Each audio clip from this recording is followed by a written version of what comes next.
Wardell Stephen Curry the second. What an effing shot to end the game, pretty much. Almost. Things almost got a little crazy there. Let's start this thing off with those final possessions. ATO, Steph Curry, thankfully getting the ball here. How many times have we seen Steph not get the ball on these ATOs and it goes to someone else because everyone goes at Steph and Steve Kerr uses him as a decoy? But Steph finally gets the ball. Brandon Podziemski with an absolute gem of a pass. That cannot be understated. That pass was perfect. Steph talked a little bit about it after the game in his little post-game interview. That pass was a little bit like underthrown, so to speak, but Podziemski threw it so far outside for Steph that Bradley Beal, who actually shot the screen and tried to get a steal there, missed the ball. Missed the ball. It was just if it was a like on-target pass, a normal on-target pass, that's probably a steal. Probably a steal, and the Warriors lose off of that. So Podziemski, what a pass, what a game for him. But Steph Curry just turns around and throws one up. And as someone who, I'm not going to lie, Warriors fans are going to eat me in the comments, whatever. Not the most confident with that dude taking the last shot. I'm not. I think Steph's a clutch player in terms of final 2 minutes. I think he makes a ton of shots when the Warriors are down with the final couple minutes. But buzzer beater shots, final shots to win. The last season or two, last couple seasons, those shots have been getting better for him. He's making more of them, but still not the most confident with him taking that shot. Frankly, Klay doesn't make me that confident anymore. It used to be Klay as the dominant guy on the Warriors team taking the last shot, obviously, then Kevin Durant, but Steph, he threw that up, and I was like, oh my gosh, what a shot. Because again, if you watch the replay, man, he legit just turns around and throws one up perfectly. I mean, there was just a perfect amount of space with Beal shooting that screen, and wow. And they almost blew it. I'm not like 150% on the rules, but I was a little bit shocked about the final call on the Andrew Wiggins out of bounds thing. Unless it's like the ball before the ball's released, if there's a foul, then it's free throws. That could be it, and I'm misinterpreting. But I almost was like, oh no, Wiggins fouled before the ball was like, secured.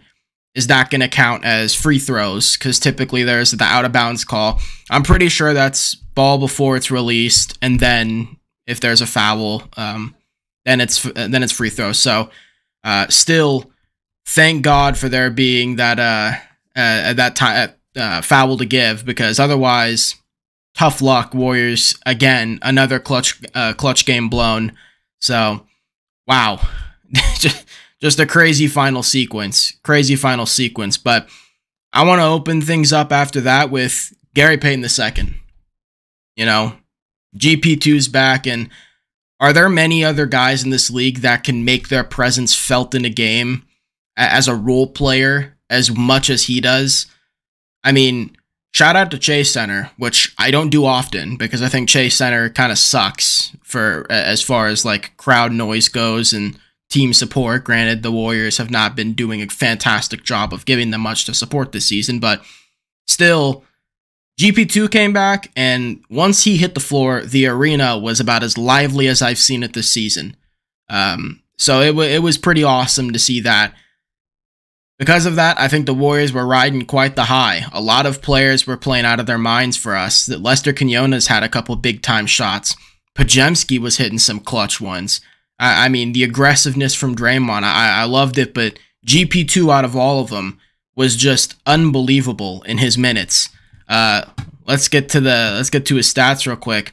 5 of 5 from the field, 1 of 1 from 3, which he hit in the first quarter on a rough pass from Steph. He just kind of picked it up, threw it up, perfect, hit the back of the rim.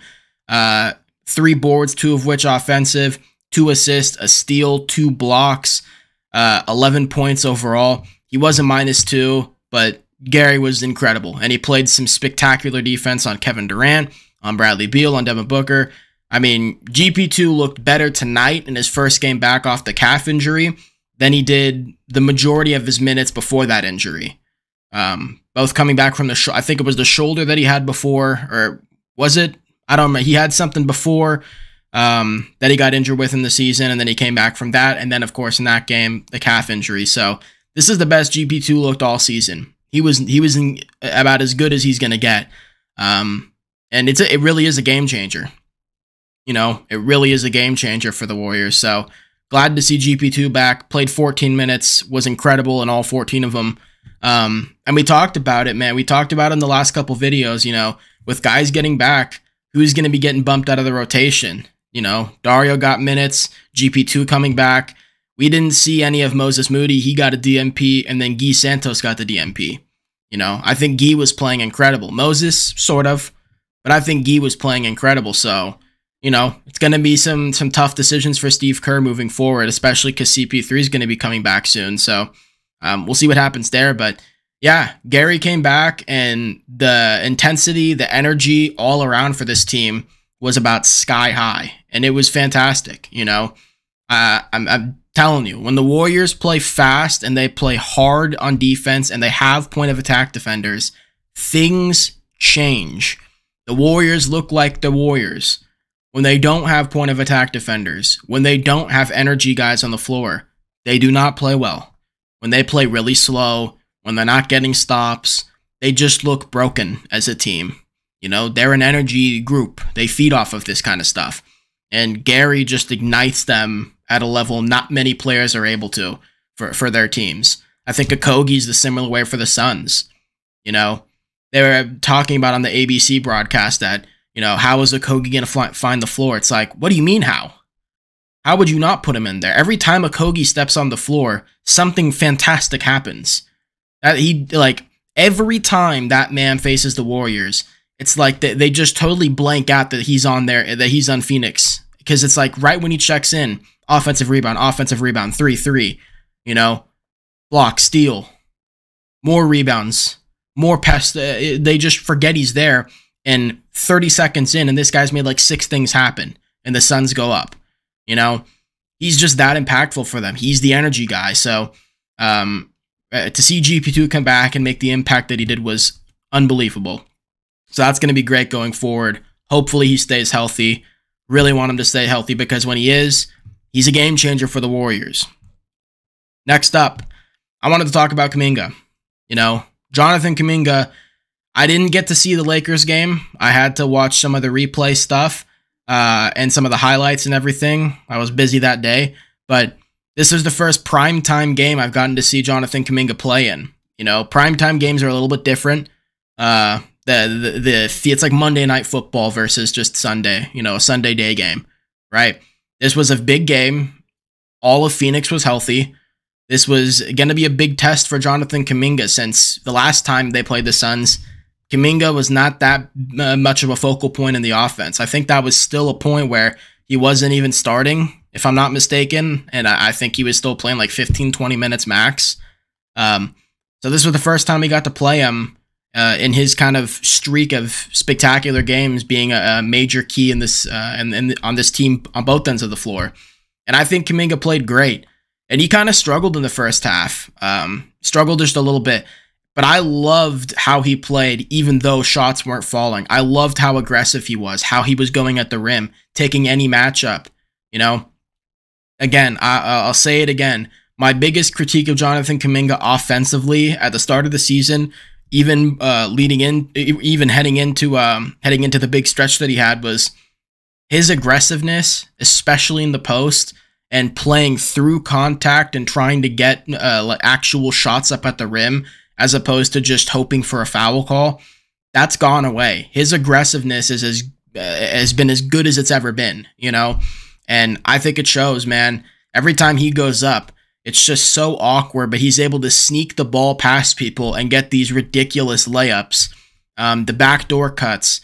He's getting so good. He's really rounding himself out as a player offensively. And I'm glad that he's not taking threes much either.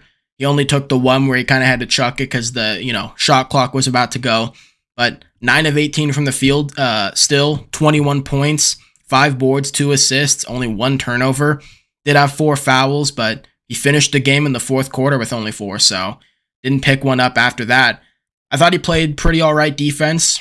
He had at the end of the game, one of the things I was talking about, the consistency defensively from him is something that I want to see moving forward. It's sort of hit or miss. One game he looks stellar. The next game he's kind of, The next game he's getting lit up. The next game he's elite, right?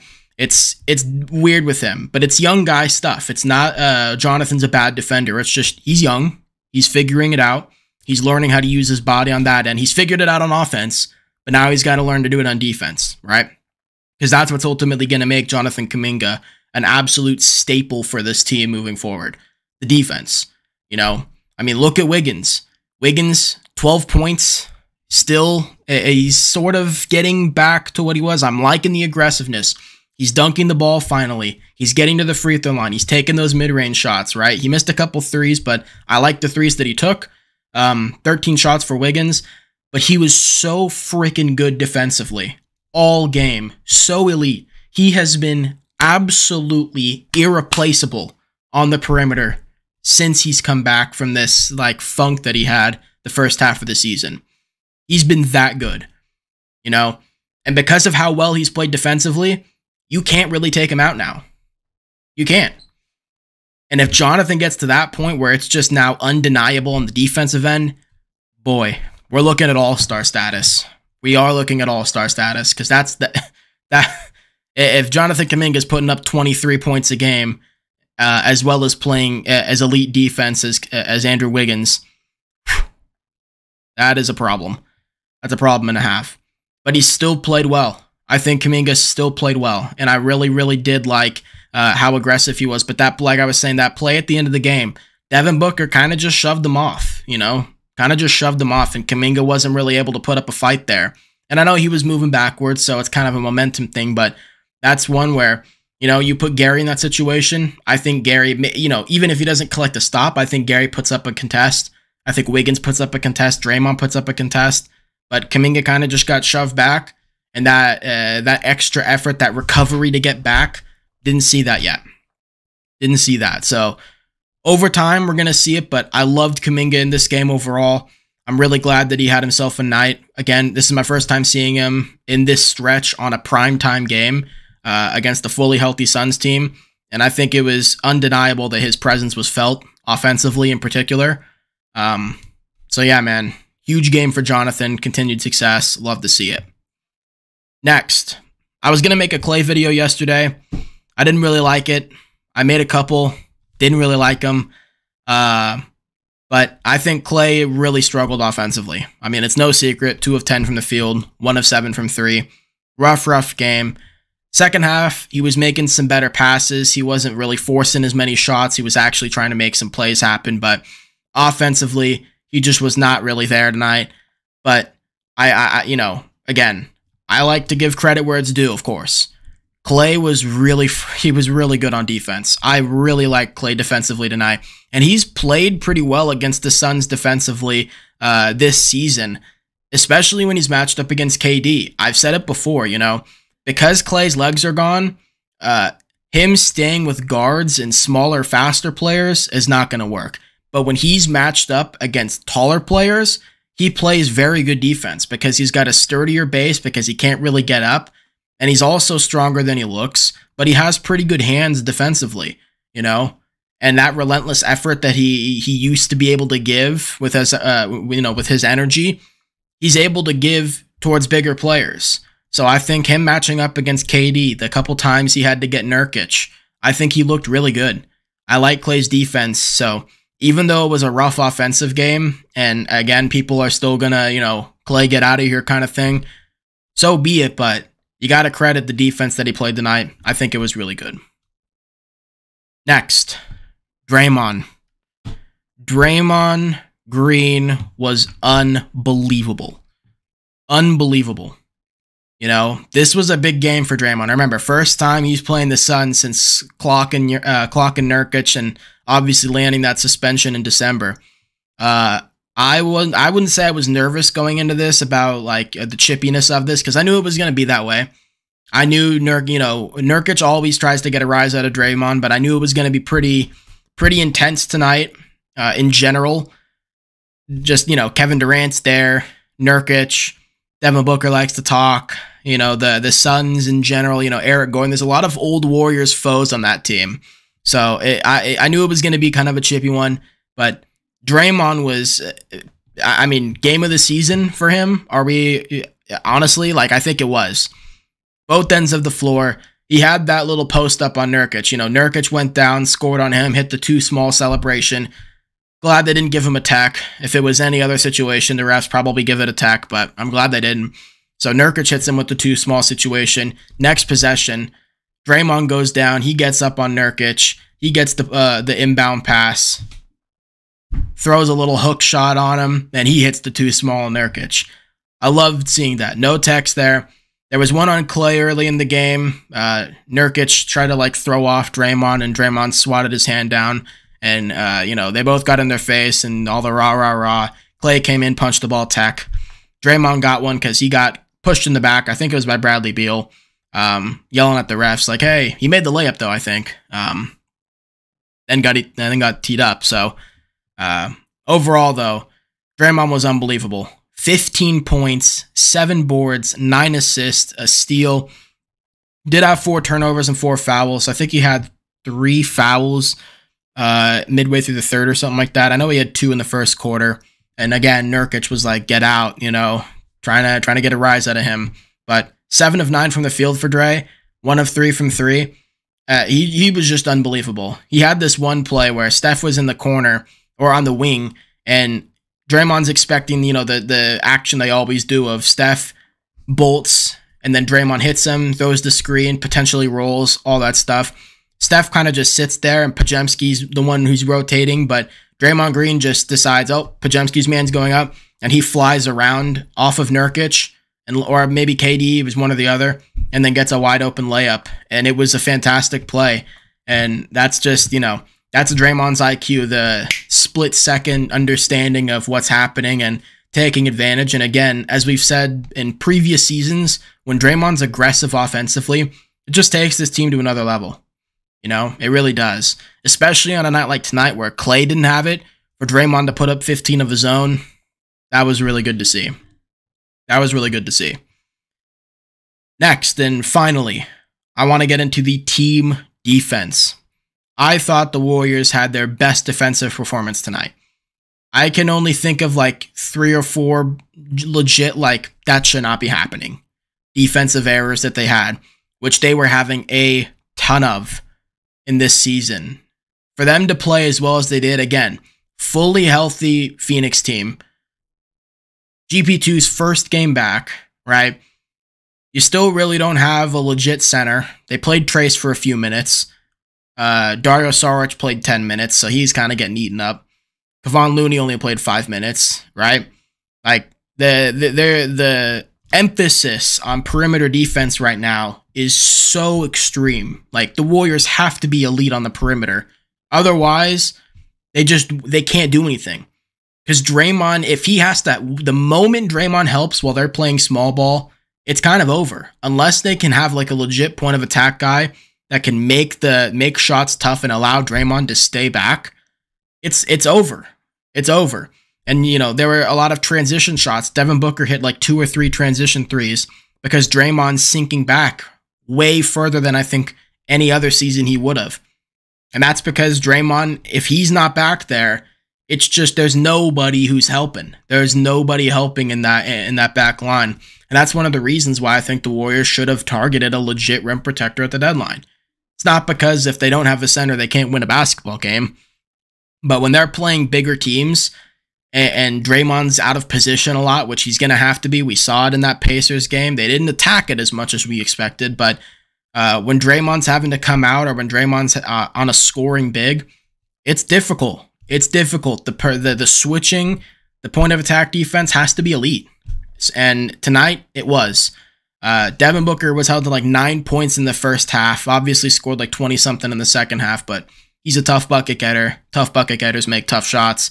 Kevin Durant held to 24 points. However, 10 of 25 from the field, 2 of 8 from 3. Only got to the line twice to hit 2 free throws. Also had 6 turnovers. Bradley Beal, 15 points, but he was 7 of 16 from the field, 1 of 4 from 3. Devin Booker, 11 of 21 from the field, so did shoot 52%, but 2 of 8 from 3. I think the Warriors just played stellar defense on all 3 stars, and we've been saying for the last few games, Brooklyn, it was Brooklyn, Philly, and then that game against Indiana, and now this one. The defense against the best players, the best offensive players on the opponent's teams, the Warriors have played spectacular point of attack defense. Mikal Bridges and Cam Thomas, prison, right? Philadelphia, Tyrese Maxey, Tobias Harris, prison. Indiana, Tyrese Halliburton, prison. Tonight, KD, Bradley Beal. Again, KD had 24 points, but 10 of 25, 2 of 8, and 6 turnovers. Still had 24 points, but to me, prison. You know, Bradley Beal, 7 of 16, 1 of 4, prison. I think the Warriors played stellar defense. And again, primetime game, first game back with GP2. You're still running out Lester Quinones. Jonathan Kuminga's getting a ton of usage. Brandon Pajemski's getting a ton of usage. And you don't have a legit center. And you guys are playing that level of perimeter defense, man. I love it. I love seeing it. I love seeing it. And I know a lot of you guys have disagreed with me in the comments about how good this team is defensively and, oh, we don't need a center and all that. I'm not saying that the Warriors are not a good defensive team and that they can't defend. You know, we react to new information. Andrew Wiggins, 2.5 weeks ago, was not a viable player on the floor. He was not defending. He was not rebounding. He was not playmaking. He was not scoring. Not a viable player. Jonathan Kuminga was not defending. He was inconsistently rebounding, inconsistently scoring. You know, now Jonathan Kuminga's elite scoring, getting on the glass, making plays, playing some solid defense. Andrew Wiggins is playing elite defense. He's kind of scoring. He's having a game here or there. He's getting on the glass. He's making plays, right? New things happen that change the direction of what can happen with this team, right? If Andrew Wiggins continues to play, the Warriors lose tonight. If Jonathan Kuminga doesn't become a budding star in the span of 2.5 weeks, we lose tonight. So that's my thing. It's like, I think this Warriors team can defend well, but now we head into the playoffs. Let's look ahead into the playoffs. You got Anthony Davis, Jokic. You still got Nurkic and KD and all them, and KD didn't play too well tonight, but if you're looking at a 7-game series, are you sure Kevin Durant's going to be held to another 10 of 25 game? Then you have to worry about LeBron still. Again, I already mentioned AD, but you still got to worry about LeBron. Chet Holmgren and that Thunder team, they're a problem. And now they got Gordon Hayward, even more of a problem, right? Houston's still making some noise. They're not completely out of it yet, right? Minnesota, Cat, Rudy, that's a problem. Plus, Ant can get in the paint, problem. And Naz Reid always gives the Warriors problems, right? Clippers, they get to the cup. They've got a lot of tough bucket getters, problem. The Warriors have a lot on their plate in this Western Conference, and the perimeter defense is going to be paramount to their success, because if they let up on the defense, it's going to be extremely, you're looking at like a generational series from Steph Curry for the Warriors to win one if they just stop defending. If they play the defense they did in the first half of the season, it's kind of over. It really is, because that's why they're winning now, is they're getting it done on that end. So, again, I don't think they're a bad defensive team, but I think if they're going to play this way of we got to hold it down on the perimeter and we're not going to really have much of a backup, you got to be elite every night.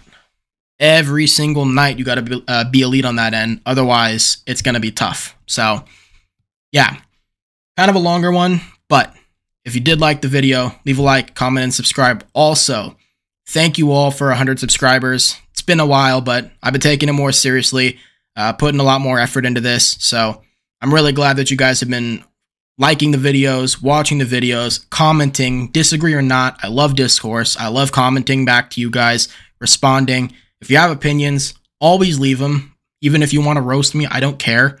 I don't delete comments or hide the comments or anything. So if you want to talk shit, just talk shit. It doesn't matter to me. But I really appreciate you guys' support. Thank you for still watching all the other videos. I'm seeing those video views keep going up. It's dope to see.